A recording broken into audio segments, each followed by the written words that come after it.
Greetings and salutations, travelers. Welcome back to the Inn of Planar Crossroads, and as always, welcome back to our Around the Hearth discussions. This time in Neolithic November, we're discussing what a time to be alive, and we're mainly going to be focusing in on kind of tech considerations and different ideas you can go with for running your game in an ancient period while still balancing out the tech levels. So, this is what we're going to go this time. Before we do, let's go into announcements. I'll start us off so everybody can think about what they want to say. I'm Adam L. Spain with the Inn of Planar Crossroads, and we are currently, we're still trying to get up $100 support a month. So if you want to support that, you can. We're currently still doing our, if all goes according to plan, live streams every Monday at 11. So live at 11. So what nice. I'm going to do. I think next year I'll have to put out like a graphic or something as live at 11 or something. But that's what we're going to be doing. The other releases should be the same. I don't anticipate any other announcements, but I'm willing to be surprised. So yeah, if you want to support us, you can always go to TheIoPC.com or innofplanarcrossroads.com. Either one of those URLs work, and if you would look on that page there, that simple landing page, you would be able to see different ways that you can support us, whether it's Patreon, Subscribe Star, Locals, Direct Contact, all that type of stuff. So there you are. That's us. And let me see, I didn't see who was going next. So Dan went first last time, so we'll let Scrat go next this time. Alright, Scrat from Squirrel Plays. Over on YouTube, where I chat about things like world building and character design. And as you can imagine, that has a lot to do with TTRPGs at times. But that also means I get to talk about things like custom rules and games that the community's been making, as well as games that are already out there. And it also means I get to make fun of 5e at least once per episode so far, I think. I think I'm on a pretty good streak. Yeah. And I really want to start getting into more independent TTRPGs that people are trying to get out there. I know I don't have much pull around YouTube, but you know, it'd be nice. It'd be fun to do. Yeah. But that's all I got. All right. Dan? Awesome. It's Dan and Kristin from Avenue Studios. You can find us on YouTube, Rumble, and anywhere you listen to podcasts. Our biggest thing is we now are streaming. All of our streaming is on Rumble, so you can join us Wednesday, 6:30 p.m. Eastern for AfterQuest. Sorry, Scrat, it's a 5th edition game. No, it's the worst. But we homebrew a lot. You have to. Yeah, it's fun. Well, that's why I got the meme up there. Yes. Oh, I missed it. So cool. And then, of course, with the theme month collaboration with Planar Crossroads on Thursdays, the second and fourth Thursdays of the month, we stream building a one-shot based off the discussions we have here on Around the Hearth, and then we play it live with our supporters. If you support us through Locals or Patreon, you'll be entered into a raffle to join us in the live stream gameplay, and we play that at the end of the month. So that'll, of course, be streamed on Rumble. We do upload the streams afterward to YouTube as well. But join us live in chat because it's fun. And, of course, on AfterQuest, you become part of a noble house if you are in chat live with us. So join House Horsey. And change our destinies. And change the destiny. I mean, they kind of did. Yeah. But, I mean, Cass didn't need any help last time changing plans. But oh, man. Just a good old net one. Sheesh. That's all it takes. So anyways, let's talk tech. All right. Well, before we do that, we've got to do yes. our Levi's shout out. Yes, Levi's not quite here, but we're carrying it on in his name. So this is one I picked. Colonel O'Truth's Miniature Issues. So I already gushed about how that is just such a good channel name on many levels. So I'm not going to this time. But he's done some really cool stuff with his miniatures. As of recording, he is building out Under Crag City, and he's got this huge set going. It's been interesting to watch through some of those. He started a few months ago with his releases and has been very consistent with them. So go on over, subscribe. He's at 582 right now, so how about we get him to 600 and tell him that the End of Planar Crossroads sent you. So there you go. That's what we've got for him, and it's really neat stuff. Yeah. All right. So let me make sure I've got this. We've got all our shout-outs done, all our announcements done. That means it's time to pull up a chair by the fire and warm ourselves by the hearth on this cool November as we discuss what a time to be alive and the tech that goes along with that. So there we go. Skål. Skål. You can edit in the sound of me opening another soda. I'm not there. No post. No post. Here it is. There we go. That's my edit. Perfect. Nailed it. All right. I forgot. Mustache left me the mic drop mics. Oh, he did? Hey. He left them here. I got the gold right. one. I forgot. Yeah, you told me. That's so good, dude. Yep. He had to leave me one after all of those edits I had to do.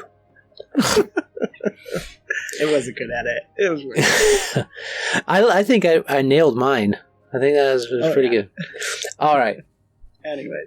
That's not talking about tech levels, so let's go ahead and get into these. Not the right tech. Yeah, not the right tech. I don't think they had mics in the Stone Age, but magic can do a lot of stuff. Magic can do a lot of stuff.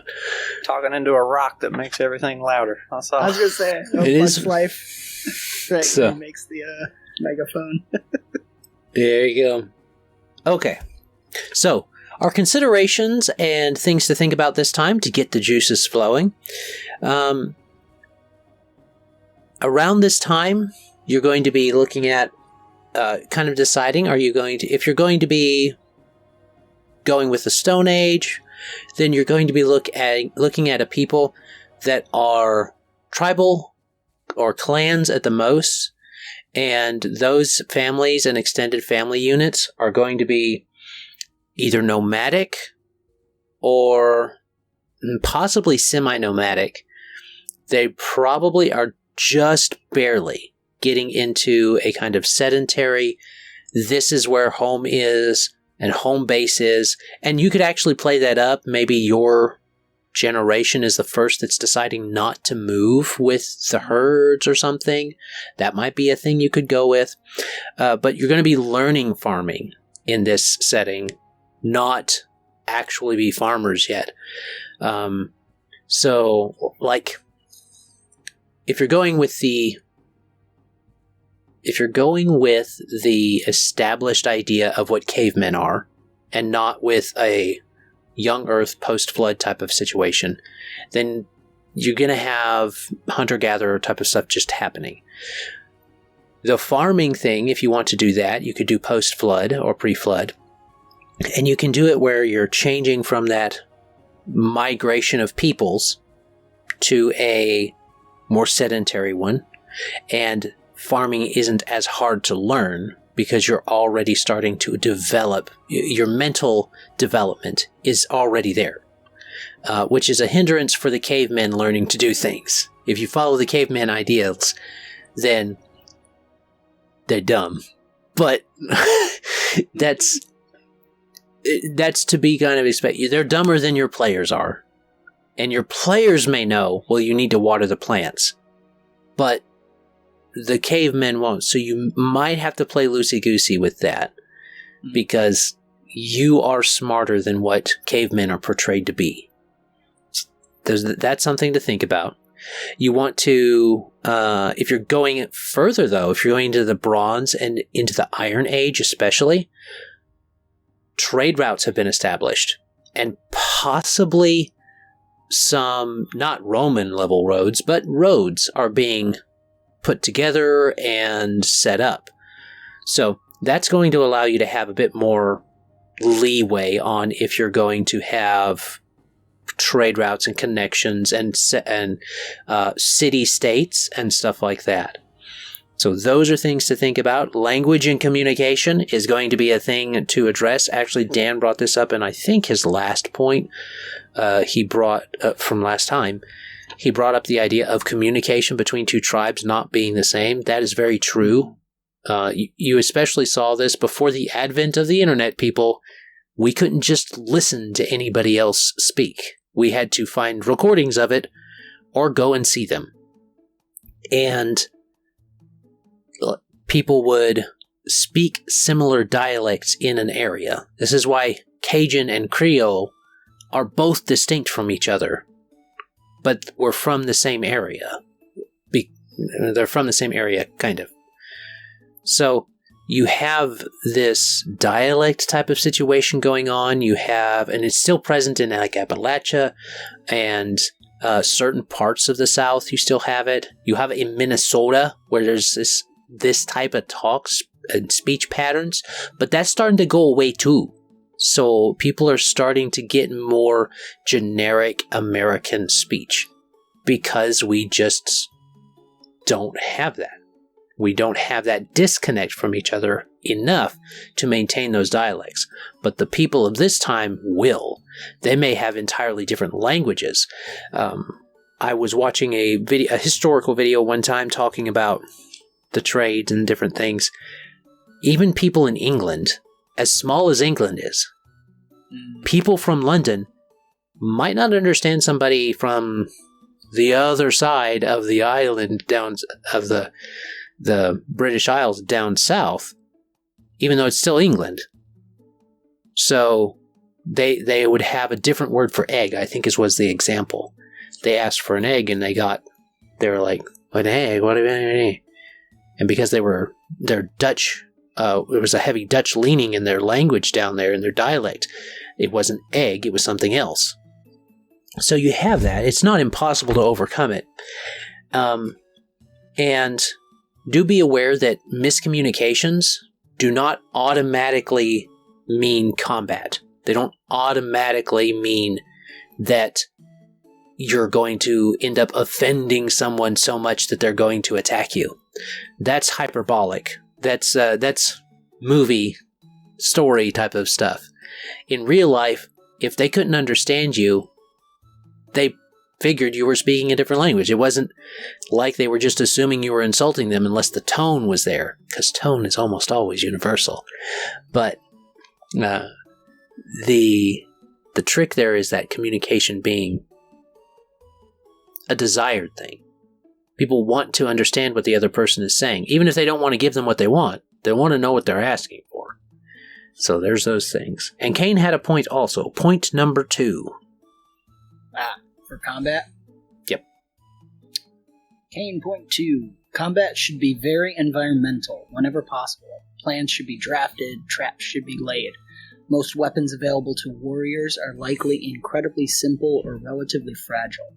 Projectile weapons like bows are potentially rare and far weaker than even their medieval counterparts, possibly favoring alternatives like the sling and the atlat as hunting tools for small and medium game.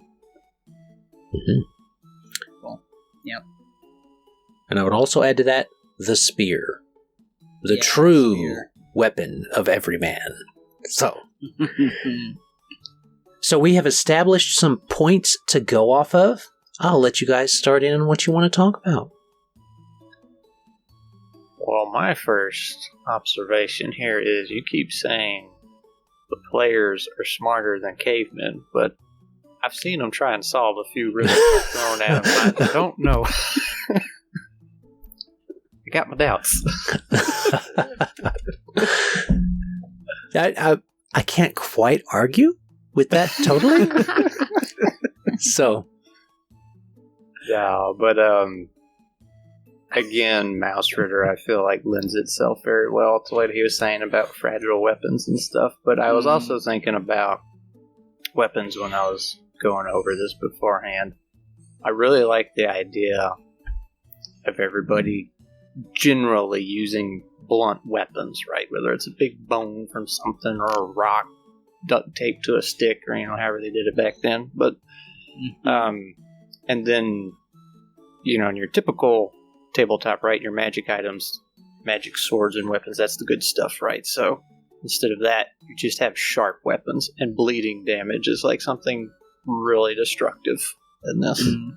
Getting cuts and whatnot. I mean, obviously, getting smashed with a hammer is not great either, but well, I feel like it'd be a fun twist, spin.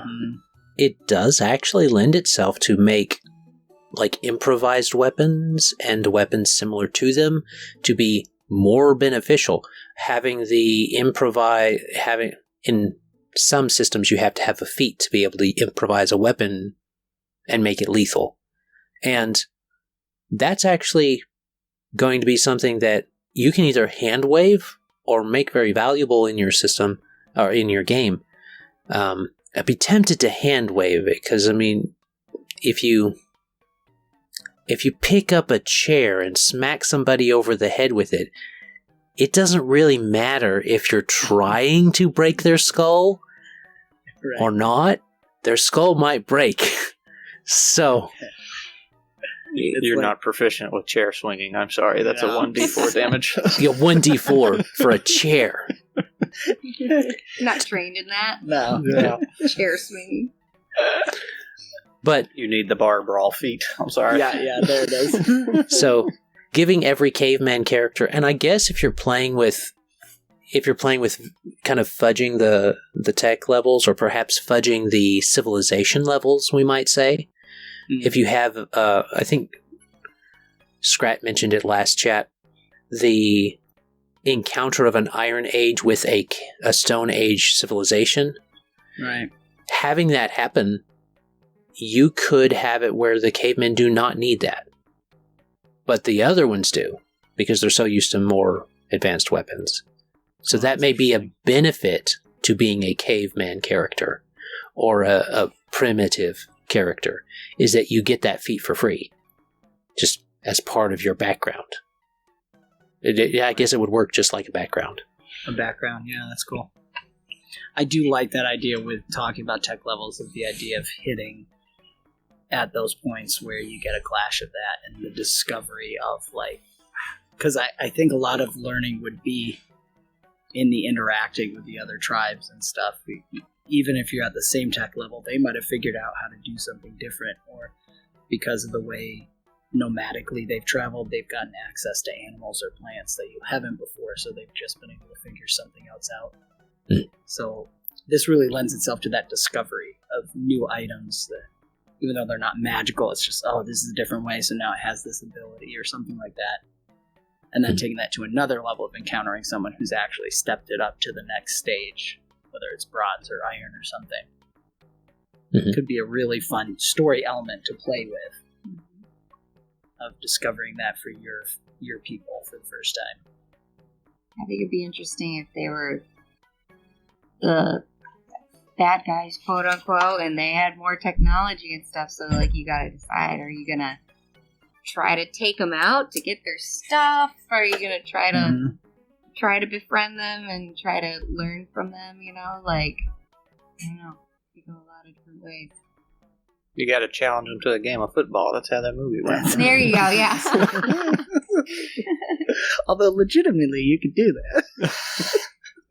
They did do that. If you look at the Mayan, I think it was the Mayans, they would do death matches with lacrosse. So, oh wow, it was technically lacrosse, but they were very much more serious about it, because instead of that's a little bit of what they did. Instead of outright war with each other, they would choose champions and they would compete in this game, and then whoever won didn't die.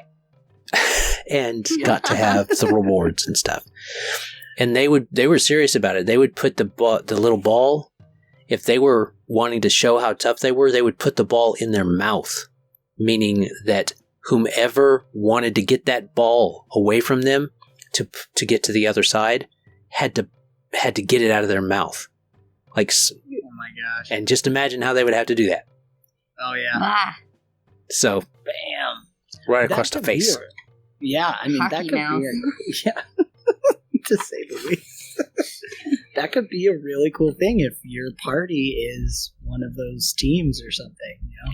Because you could even have fun if you're not necessarily Earth-based and it's just make up your own sport. Or even it is. Who knows what they were playing back then.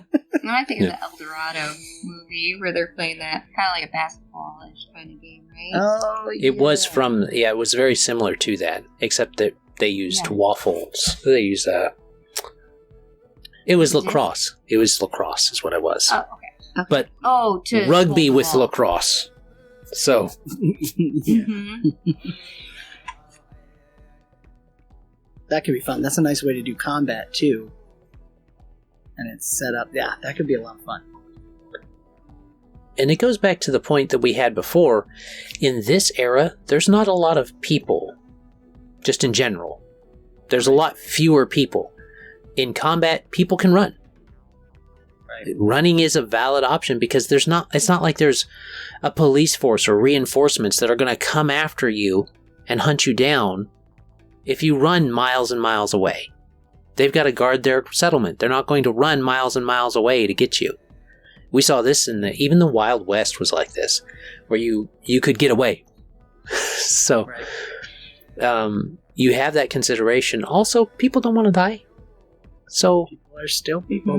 Which is why they wouldn't fight over the word stuff. They're like, oh, you don't know a word, you're just stupid. We're just gonna ignore you. You know, Yeah. like they don't want to get into a fight. They don't want to die. You know. Yeah. They're not gonna kill you because you're speaking, what was it? Indo-European, and they're speaking, Wangi or something. You know, they're not gonna care. They're gonna be like, we can't communicate. Let's revert to sign language or something. Mm-hmm. And it's that simple because people don't want to die. They would be open to the idea of having champions fight. We saw this, we see this, again, another scripture reference, where the Philistines sent out Goliath. Goliath was their champion. He said, I'll take anybody on. We'll fight just me and him. And when I kill him, you'll be our servants and slaves. And the thing was, they were supposed to seriously consider that. That's not just a boast. That was a serious proposition of terms of settlement. They either had to all fight or one would fight. And that battle between champions minimized the casualties. It minimized the losses to that kingdom. In this case, it would be, I guess this would be an Bronze or Iron Age. Let me see, 600 BC. Yeah, it'd be Iron's Age. It'd be Iron Age. Because there's about 2,000 years between. So there's 2,000 years between Adam and Abraham. And there's 2,000-ish years between Abraham and Christ. So backing up, we're looking at Iron Age. Bronze Iron Age-ish. Swords, right? Mm-hmm. They had swords. Mm-hmm. They had swords. So it's Bronze/Iron Age, kind of blending into that. It wasn't quite Iron Age yet, I don't guess. So you have this going on during that time period. Looking at history like that, looking at things like that, you see that as a very good thing to draw from when looking at conflicts in your game. How would they settle this conflict? Well, look at a few historical references and you'll know. You'll see. Yeah. That's really cool. I love the idea of the game stuff. That could be you can build a whole campaign around that for a while. What was the thing? The other thing I was thinking about with tech level specifically too is like the going back to the Crudes, the one character who's a little more advanced and has the different stuff. Guy. Guy, yes, that's right, Guy. But potentially, if one way to get around that struggle of the players being able to maybe think of things they shouldn't have is that maybe they're those characters. I think we kind of mentioned this last time. I can't remember who was saying it, but that could be a fun thing of being like kind of the wizards in that the players are playing characters that are kind of discovering things. And it would be, I think Adam, you had mentioned this too, restricting them by what resources they have access to and stuff. Still giving that feeling of like they're making the best of what they have and trying to think outside the box. It could potentially be good ways to present the players with riddles. Like, okay, you have these items, what can you make with it? Mm-hmm. And them being like the next jump in intelligence is allowing them to be a little loosey-goosey with, you know, what they as players may or may not be aware of that they can do. Yep. And we're talking about this all serious and everything, like, you know. Right. I do want to say, before we get too far, let me see. We got a little time. I do want to say this before we get into final thoughts and stuff, is that because we're talking serious stuff, don't be afraid to just pull a Flintstones. That's a really good point. I mean, say what you want. Wacky with it, right? Yeah. Get your Unga Bunga on. Get your Unga Bunga on. Bam, bam. Bam, bam. That would be really fun. Like, Dibs on Bam Bam. But that's such a great idea of playing with the technos, because like they've got cars and TVs and, you know, cranes with dinosaurs. They kind of use this. So rather than even trying, it's just taking normal stuff and just making it stone things. Yeah. I really like that. Just Mostly like the crane she's talking about, that's when you bring in the arc logic. You have your dynamos. Yeah. Tasks. See, maybe that's what Ark should have done. They just should have gone full on Flintstones with it. Well, honestly, they had a very split community, because when you're going up the tech tree and leveling up, like you're very Stone Age-ish until a certain level, and then you go way off into sci-fi land, and that was like a very common complaint. People wanted it to stop at the Stone Age thing. Like they didn't want all the like machine guns and space stuff. So. Yeah, dinosaurs become robots or something. Yeah, it's bad. I didn't know that. It was in space. Dino. Jacob's Lab. Yeah. Yeah, that's true. So Except good. Because it's Jacob's Lab. Yep. Yeah. You knew what he was doing. So Jacob's Lab is the good version of Ark. There we Yes, go. We should it tell is. Jake that. But that's a really cool idea. That's another way to, again, we're talking fantastical. You can totally have fun with it, but using animals and dinosaurs, and just having fun, searching up stuff. This is a great chance too, tech level wise, to like find the things that people theorize about and just make it real. Like I can't think of anything off the top of my head, but it's like maybe they did this thing. So yep, it exists. How the Egyptians built pyramids. Yeah, exactly. They used sound waves and something. I don't know. Yep, Yeah. nailed it. I mean, they didn't have to do that to actually build the pyramids, but you know, Now it's a thing, right? now it's a thing. Now it's a They used JP's vibration sound magic. That's what they Yes. did. And aliens. And And aliens. aliens. I'm not saying it was aliens. But it was aliens. Yeah.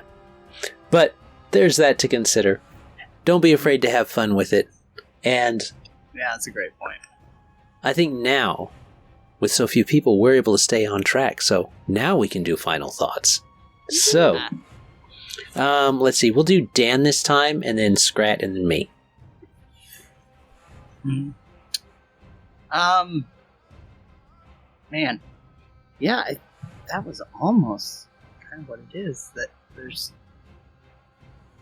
being okay, just flex with it. See what your players want to do too. Because we are talking about a huge span of time. I think my final thought is that would be a lot of fun to present the players with options. Try to want to get back to that idea of the resource restriction, because that's one of the things. You don't necessarily have to do it, like we've been saying. There's so many options with this, but going on tech specifically, it would be a really interesting way to restrict them with resources. Maybe looking at a system that allows you to do that, like what Scrat was recommending, and the fragileness of the weapons, like Kane said, fragileness of your tools and stuff, that could be something really fun to play with and see how creative can your players get. Because it can even be when an item breaks down, you still have component parts there that you can utilize. And you could go as deep and crunchy into that or as shallow as you want. It could be a really fun thing to play with. And just go ham with it if you want to go Flintstones level or go hardcore true to reality. I think this really lends itself to that. Seeing how creative your players can be with the resources you give to them. Mm-hmm. Mm-hmm. That's exactly what I was thinking. Yeah. Sorry. Just throw them in the middle of nowhere and see what they can do with everything around them, you know? And yeah, things do break. Don't roll in that one, and it's all good. So Kristin can't play in this game. I can't play the system, no. Unless we change it, no D20s. That's Yeah. all she needs. D6 is only for Kristin. Yeah. Mhm. All right. Well, what you got, Scrat? Kind of light on this one, but I will say I did go down a little bit of a rabbit hole. So when you're world building for your Stone Age session here, have a good ride on the internet looking up what they actually made back then. I was really surprised at the houses, the shelters they made. Like, they were pretty darn decent, some of them. I was really surprised. I didn't think they would be that nice, but they were surprising. I would spend the night at one. But When you have no internet, you have a lot of time. yeah, well, that's true.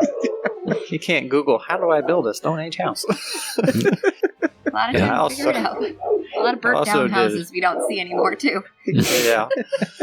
I also did find one of the earliest female sculptures ever found, and I'm gonna tell you, people haven't changed very much if you want to go look that. I know exactly what you're talking about. I took Western Civ. Come on now. It's all about them curves. Oh, Yeah, it's baby. curvy, all right. It's something, but no, it's they're pretty crafty. And we keep talking about weapons and whatnot breaking real easily. I'm like, I don't think that would be the case too much in reality, but I will say it does make for a fun game mechanic. Normally, I am against that in games like Hearth. We've brought up a couple times. Like, I hate weapon durability, but in that Mouse Ritter game I've talked about, it works really good because you typically have access to something you can scrounge up and use. It may not be as good as that nice weapon you had, but you can keep going, and it kind of keeps you on the edge of your seat. I was surprisingly a big fan of it. I do get a little upset when my nice weapon breaks, but still, it's all right. Yeah. Well, I guess that brings up a point to tie in with that, is that you can make it where magic weapons don't have fragility. Or instead of magic, your iron weapons that you find maybe somewhere. Yeah. They more durable. Yeah. So that may be a thing that the players are striving for. Is right now they're fighting with a stick they found. Right. That's the best they got. Not even an ironwood stick or a really strong stick. It's just a stick, and they're fighting off wolves every night with a stick because they don't have flint or anything. Like, we know flint would make fire, but friction fire is not something you just discover as a caveman. Like, they're not going to sit around and rub sticks together so ferociously that they're going to start a fire. They're just not. But the idea that you start fragile, and what you're striving for is things with bleeding effect. What you're striving for is things with knockback. What you're striving for is things that don't have durability to worry about, or have a very large, because they've been hardened or burnt first. This club now has, it's been burnt first, and then it's been slathered with maybe pitch or something like that. Or you dipped it in the tar pit, and now it's got a lot more weather resistance, and it's a lot more durable. So you have all these things. Or maybe that's why they want to find the dragons, the big dinos and stuff. They want that material. I mean, the meat off of a dragon, I mean, technically, they're lizards. So they would have lizard biology and musculature. So that would change what they would look like technically. But that's beside the point. That's not... That's thinking too much. That's episode 4. You're right. I got notes. All right. They're going to herd me in this time. So, they're raiding me in this time. Short story. Just going with what Scratch said. It was good. It was good. Mm-hmm. I guess that means it's me. So, I'm going to make a point that hopefully will lead into next time and whet your appetite for it. Because we've talked about this transitioning from one tech level to another. We've talked about this interacting of the tech levels. This is something that we talked about also when we were in Punk Timber. We talked about how steampunk, Tesla punk, and diesel punk all have very similar motifs and styles simply because they all emerge and happen in a very tight time period. Well, this happens in a very tight tech period. So you have your natural resources that are going to be that, but if you have magic, or you have something that is going to advance something in a way technologically, there's going to be a very strong desire for the nomadic people that discover that to not be nomadic anymore. If you find a clean water source with like an actual spring and things like that is got running water, and you've got, let's just leave magic out for a second, and it's just got clean water, and it's a watering hole that a lot of animals know about, and it's in a temperate area, that's highly desirable. You're not going to leave that. You're not going to want to leave that. And those of you that do leave, maybe they're leaving for political reasons, they don't want to stay there because they don't agree with the chief or something, all that's possible. Or maybe they just got an adventurous side and they never end up coming back. There's also that. So, settlements rise up from where resources are. Concentration of resources means concentration of settlements and peoples. And it's even more so if they discover a magical natural resource. Because if you make your magic rare, it could be very interesting to see who gets to control that node along the ley line, that intersection along the ley line. So that's my kind of tease for next time. And I think that wraps us up for this particular one. We hope you have enjoyed our discussion on what a time to be alive and the different tech considerations that you might have there. And you can always put yours down in the comments below. Let me see, what would be our comment for this time? How about we say, because Levi usually gets these comments, so when he's not here, we got to come up with them ourselves. Pull a Flintstone. So I like that.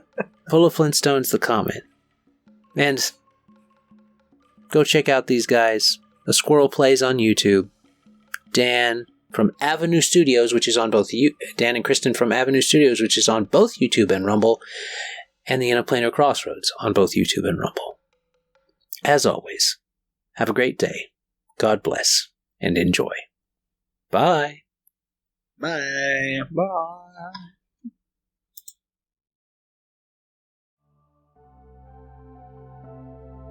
This content was made possible by travelers and viewers like you. Thank you.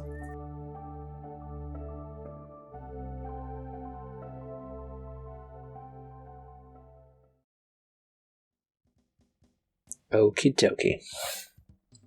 That one is set. Yep.